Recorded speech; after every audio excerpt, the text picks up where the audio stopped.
Strike three, swinging. Yoshinobu Yamamoto goes the distance. やっぱり緊張感だったり、プレッシャーは、やっぱ他の試合と比べると、何倍もありますけど、その試合に勝った時の喜びは、本当に計り知れない。Yosh is unbelievable, man. Watching him do his thing every single day has been amazing. It's amazing. All the records breaking, history in the making. How do you hit if that pitch is going to be that ridiculous? He's been phenomenal. He's got his whole routine, doing stuff in the weight room. It's totally different than anybody else I've seen. Yoshi brings a fearlessness that is exciting to watch. It's exciting to see how great he really wants to be every day. とにかく、自分のピッチングをすることに集中したいと思いますし、ベストパフォーマンスをこの試合で出せるように、頑張りたいです。You know, the best command on the planet, and it's really fun back there calling the game for him. And I keep on telling people, since I know Vladdy Jr., since he was a kid, he always carry a bat. Every time I walk into your father's home, when your grandma was cooking, you were swinging at everything. Who helped you to maintain that incredible swing? I say my uncle, Wilton. I've been swinging with him since I got 7 years old, you know, and he always put in my mind that I can be better than my dad. But to me, it's like, be better than my dad is not easy. You know, he's in the Hall of Fame. And when they compare with my dad, I'm not even close yet. I'm not even close. I just play my game and try to give it everything that I have to the team. Why you want to give you that a ring after you complete the mission and win a championship? You know, he plays 16 years in the big league. He never won one, you know, and he showed me how to play the game. He showed me how to respect the game, play hard, be humble, and everything they give me, giving him back with that ring. From a proud son to a proud papa. Hey, remember, I'm size 7.5. Don't forget. For the first time in 32 years, the Blue Jays have won the pennant. I saw you in tears after you won the ALCS. What made you cry?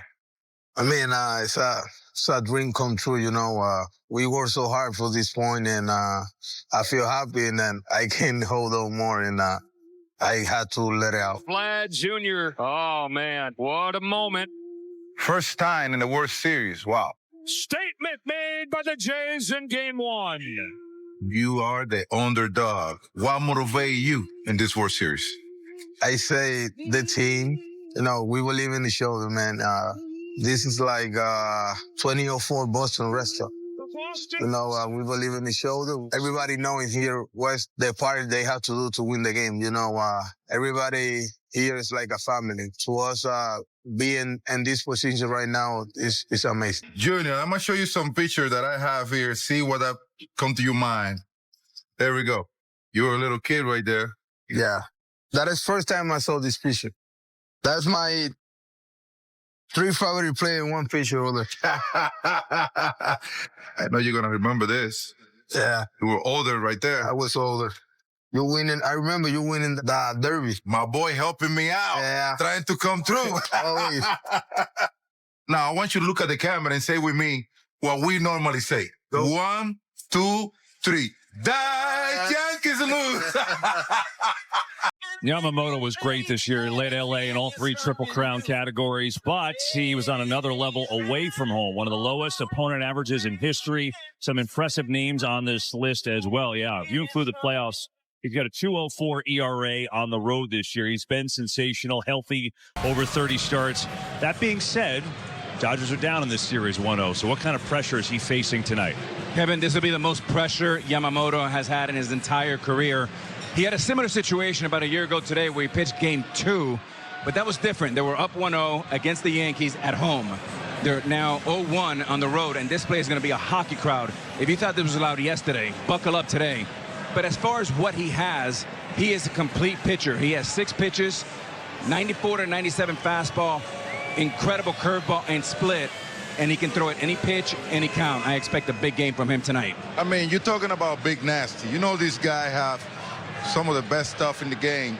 The one thing, guys, that we had to keep in mind, he's facing a team that doesn't strike out much. They put the ball in play a lot, and he always go for the strikeout. So I think he's going to be fine tonight. I know he's not going to pitch a whole game, especially the way these Blue Jays are swinging the bat like.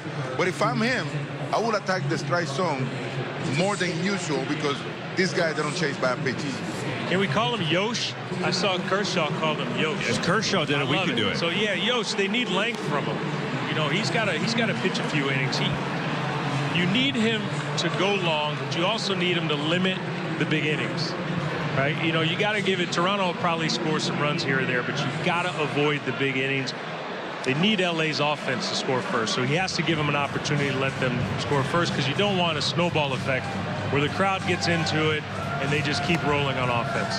Hey, Poppy, you made a great point in the green room today in the production meeting, and I loved it. And I'm going to say it a little bit. I'm going to paraphrase it. The one thing he can't go for is a head fake. He cannot go for strikeouts because this team does not strike out. That's fool's gold. What I would try to do is get some easy out, soft contacts, first or second pitches, and that will take him to the 6th or 7th inning and avoid the 30-pitch inning like Snell had in the first yesterday. He hasn't pitched in 11 days. I know you guys keep talking about the hitters and the Dodgers may be a little rusty. I wonder if it's affecting the pitching. Snell was a little off with his fastball last night. We'll see what kind of command Yosh, as Kurz calls him, has tonight. Meanwhile, for the Blue Jays, Kevin Gausman has taken the mantle as their ace. He's been terrific, and he's certainly responded this postseason, allowing just 4 runs in his 4 appearances, pitched into the 6th in all 3 starts, and he picked up the win in relief during Toronto's Game 7 win over the Mariners in the ALCS. And when you talk about, last night, we kind of thought that we're going to see a ton of splitters from you, Savage. He didn't have terrific command either. You're going to see some splitters tonight from Gausman. What are you expecting from the Blue Jays ace, Derek? Well, let's start with how good do the Toronto Blue Jays feel right now? Right, they flipped the starters, or at least everyone thought Gausman would start game 1. They flipped them to game 2. You have a 1-0 lead. You have your ace on the mound. They have all the confidence in the world in him. And I expect him to go out and do what he's been doing. Like, they've been riding him for a reason. He throws a little bit harder than you Savage. So it's going to be a challenge for the Dodgers bats. Yeah, they facing definitely the same pitcher with the same stuff than last night, just with a little bit more of a power fastball, better than Yesavich.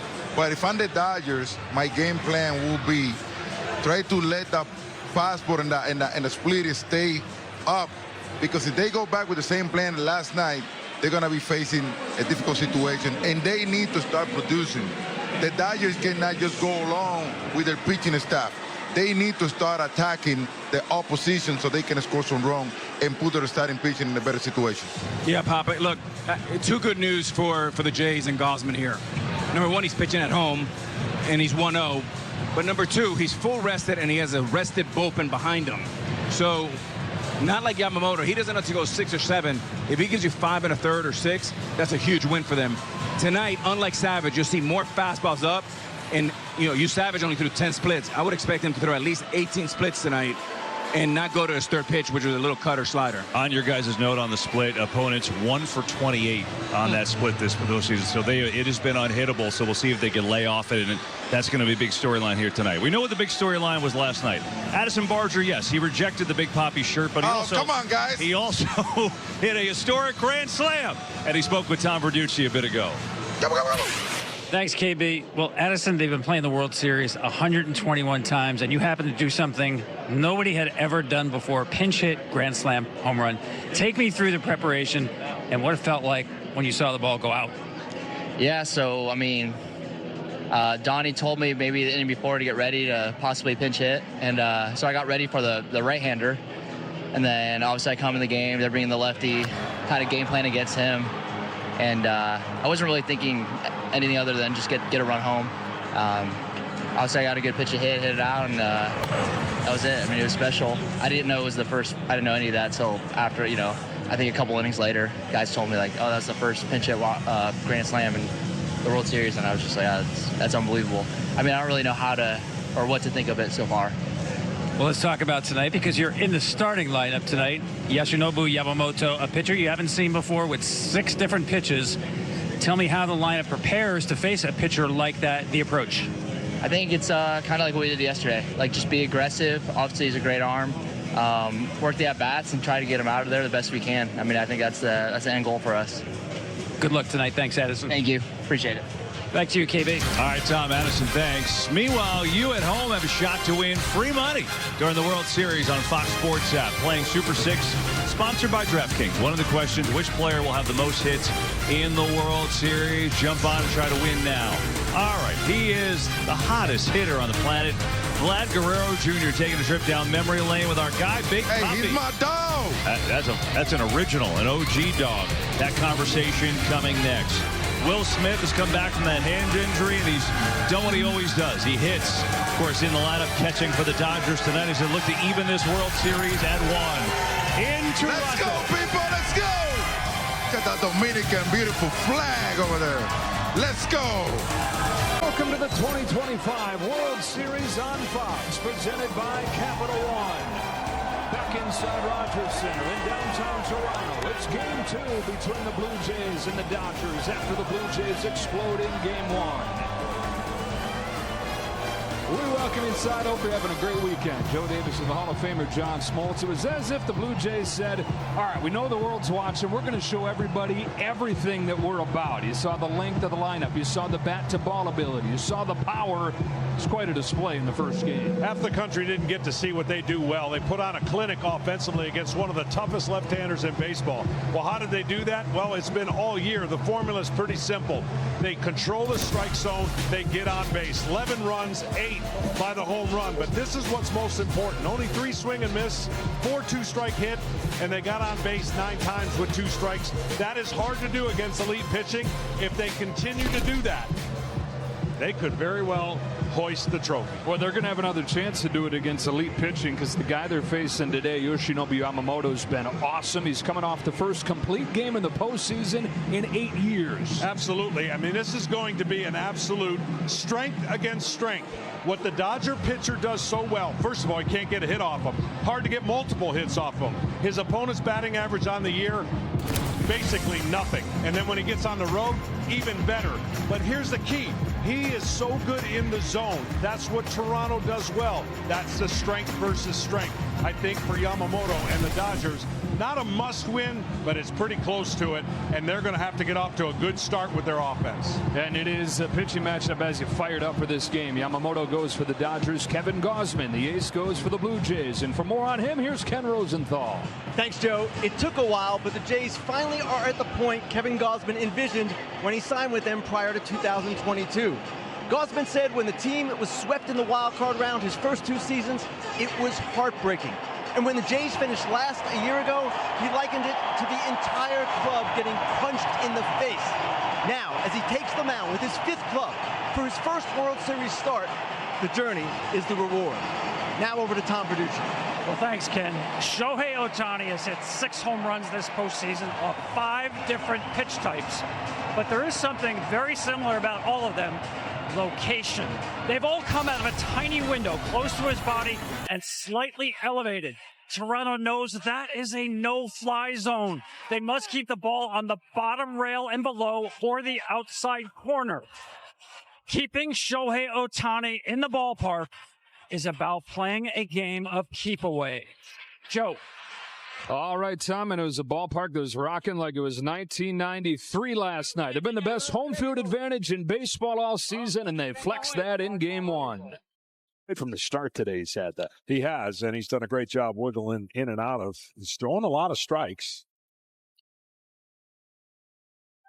Swatted to left, Hernandez for the first out. When you face the Toronto Blue Jays, you cannot be afraid. No, this time of year, free pass issue and led to a run. Routine for Muncy, 2 up, 2 down.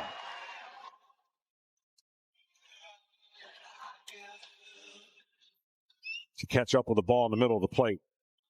Bounce back to him. Yamamoto's got it, takes his time, throws to first, and ends the inning. It's another 1-2-3 inning. Yamamoto's gotten his last 6 outs on 14 pitches. Now the Dodgers starting rotation, the biggest reason they took off when they were sitting right around 500 over a 3-month stretch. They were in a fight in the division in early September. These guys got healthy. And with Ohtani, he didn't begin pitching until midseason, but they put it all together. It became what you envision when you invest $1.3 billion in your rotation. The 3-2. High drive deep to left field. It's Smith with a big swing into the second deck. He's given the Dodgers the lead in the 7th.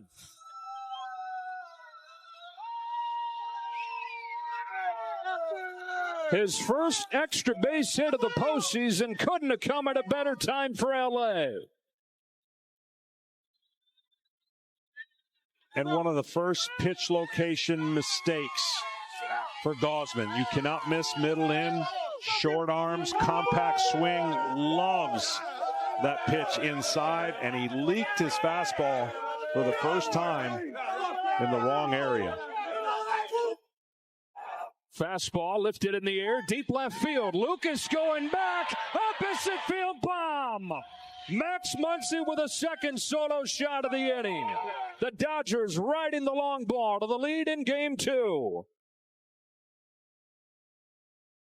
The pitch needed to be up, and it was down.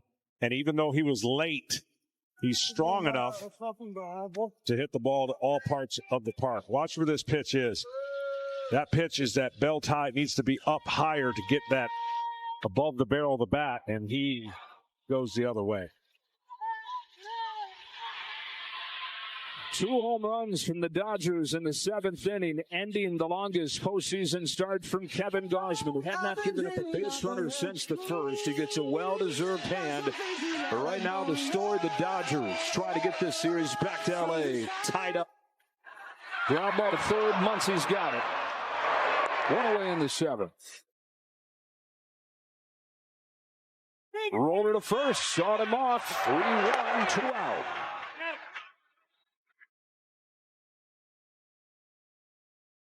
Like that. To Betts at short. Backhand stab. Lobs it across and 3 ground ball outs. Yamamoto with 14 in a row retired. Sniffing it again. Sniffing the finish line. Ohtani breaks his bat on a base hit to right. Back-to-back singles for Pages and Ohtani. Throw behind Pages, who almost got backpicked there by Barger. Right, it's just not true. They won more games than any team in the American League. Gone through one top pitching staff after another to get here. Betts takes the walk to load the bases. Top 5 payroll, too. It's not like they're a cheap spending team. So, yeah, the Dodgers are Goliath, but John Schneider's team is not David. Going to make a pitching change here with the bases loaded in the 8th. Freddie Freeman's coming up with a chance to break open game 2. Try to crack open game 2 after the Jays rolled in game 1. Jeff Hoffman's on to pitch. Now, Freddie has just missed his last 2 fastballs he's seen. In the dirt, kicks away. Here comes Pages. He'll score standing up. Wild pitch on the first one that Hoffman throws. And it's 4-1 LA.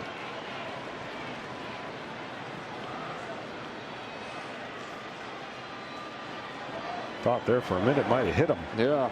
I think it did. Doesn't matter, but he would get first base if they reviewed it. Game 6, sub-2 ERA. Bouncing ball is short. Couldn't get him out of the inning. There's one over the first, not in time, and a run comes to the back door. Ohtani in to score as Will Smith is safe at first. Jimenez could have come home to get a runner. I'm not so sure that was the wisest decision. When you're down 3, you got to be absolutely sure you can turn this. This is a long underhand toss, and that's just too long. The play would have been to come home for sure, but if he had a soft and an easier toss, watch how long this underhand toss is, and that's just not enough time for a